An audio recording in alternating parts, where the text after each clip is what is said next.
3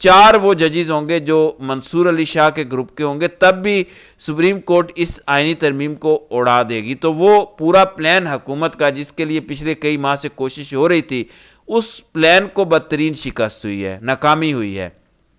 آئینی ترمیم تو حکومت نے جیسے تیسے منظور کروا لی، ظاہر ہے ریاستی ادارے ساتھ تھے، نظام ملا ہوا تھا، لوگوں کو اٹھایا جا رہا تھا، اغوا کیا جا رہا تھا، خریدا جا رہا تھا، تو یہ منظور تو ہو گئی، لیکن اس آئینی ترمیم سے جو مقصد حکومت حاصل کرنا چاہتی تھی وہ حاصل نہیں ہو سکا۔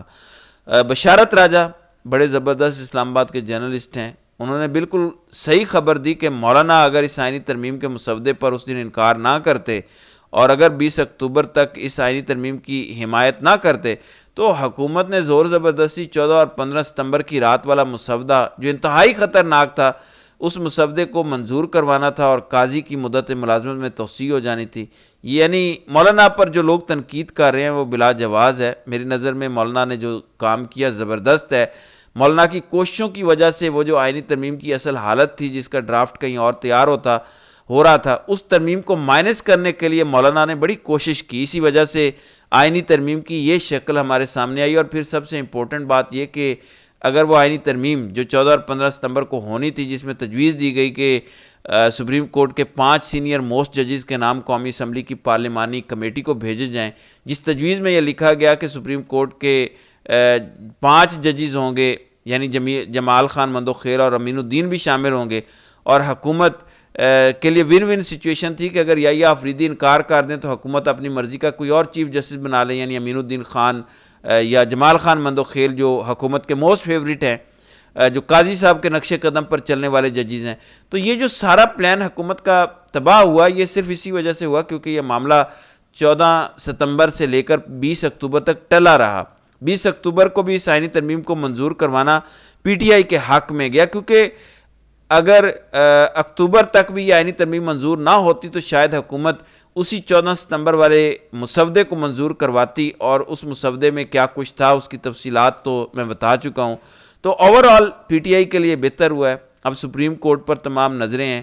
کل دن بھر سپریم کورٹ میں اس حوالے سے بے شمار خبریں گردش کرتی رہیں کہ وہ تمام تر ججز جو قاضی صاحب کے علاوہ ہیں وہ سپریم کورٹ میں ملاقاتیں کر رہے ہیں۔ سپریم کورٹ کے وہ 2 ججز جن پر آپ یوں کہہ لیں کہ تبصرے ہو رہے ہیں کہ ان میں سے کون چیف جسٹس بنے گا، ان میں ایک منصور علی شاہ اور دوسرے یحییٰ آفریدی ہیں۔ میری نظر میں 100% منصور علی شاہ ہی چیف جسٹس بننے جا رہے ہیں۔ عین ممکن ہے جب آپ ویڈیو دیکھ رہے ہوں تو ان کا اعلان ہو چکا ہو، کیونکہ قومی اسمبلی کے اس پارلیمانی کمیٹی کا اجلاس جو ہے وہ ہو رہا ہے، جس میں یہ طے ہونا ہے کہ آئندہ ملک کا چیف جسٹس کون ہوگا۔ پی ٹی آئی نے تو اس کی مخالفت کر دی ہے، اور میری اب تک کی اطلاع یہ ہے کہ یحییٰ آفریدی انکار کر چکے ہیں۔ اگر آج ایک دفعہ پھر یحییٰ آفریدی کو پیشکش کی جاتی ہے اس پارلیمانی کمیٹی کی جانب سے کہ آپ چیف جسٹس بنیں تو یحییٰ آفریدی انکار کریں گے۔ جو گیزٹ نوٹیفیکیشن جاری ہوا اس کے مطابق اگر یحییٰ آفریدی انکار کریں گے تو باقی 2 ججز جو ہیں وہ انڈر کنسیڈریشن ہوں گے۔ تو حکومت جو اس آئینی ترمیم سے اچیو کرنا چاہتی تھی اس میں حکومت ناکام ہوئی ہے۔ اگلے 72 گھنٹوں میں اس آئینی ترمیم کے ساتھ بہت کچھ ہونے جا رہا ہے۔ اب تو سب لوگ یہ کہہ رہے ہیں کہ اس آئینی ترمیم میں اتنے فلاز ہیں، اور ہر روز اس کے فلاز منظر عام پر آتے جائیں گے۔ جو میں نے آپ کو ایک بتایا کہ سپریم کورٹ میں جو آئینی بینچ ہوگا اس کا اختیار کیا ہوگا، اس آئینی بینچ کے خد و خال کیا ہوں گے۔ وہ آئینی بینچ جو 7 رکنی ممبرز پر مشتمل ہوگا وہ سپریم کورٹ میں کسی ایسے فیصلے کو کیسے ختم کر سکتا ہے جو 7 سے زائد ججز نے دیا ہو۔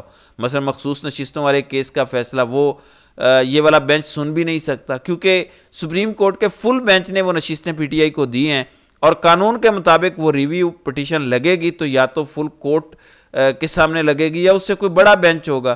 یعنی اگر 2 رکنی 3 رکنی 5 رکنی 7 رکنی بینچ نے کوئی فیصلہ دیا ہے تو ریویو پٹیشن میں اس سے زیادہ ججز بیٹھیں گے تو ہی وہ فیصلہ دے سکیں گے۔ تو یہ حکومت نے جلد بازی میں کر لیا ہے، کوئی بلنڈر ہو گیا ہے۔ میری انفارمیشن کے مطابق تو حکومت کو خود اندازہ نہیں تھا، اور جہاں پہ ڈرافٹ تیار ہوا ان کو شاید قانونی سمجھ بوجھ ہی اتنی تھی، کیونکہ جو قانونی برینز ہیں انہوں نے تو یہ ڈرافٹ تیار نہیں کیا۔ اگر کسی قانونی برین نے یہ ڈرافٹ تیار کیا ہوتا تو اس میں اتنے فلاز نہ ہوتے۔ میں نے آپ سے کچھ دیر پہلے ویڈیو میں بتایا تھا کہ منصور علی شاہ، جسٹس عائشہ ملک، یعنی سپریم کورٹ کے ججز کمرہ عدالت میں بیٹھ کر ایک دوسرے کی طرف دیکھ رہے ہیں کہ اس آئینی ترمیم کے بعد سپریم کورٹ کے بینچز کی حیثیت اور اختیار کیا ہوگا، آئینی بینچ کام کیسے کرے گا۔ یعنی یہ وہ سوالات ہیں جن کے جوابات ابھی حکومت کے خود اپنے پاس نہیں ہیں.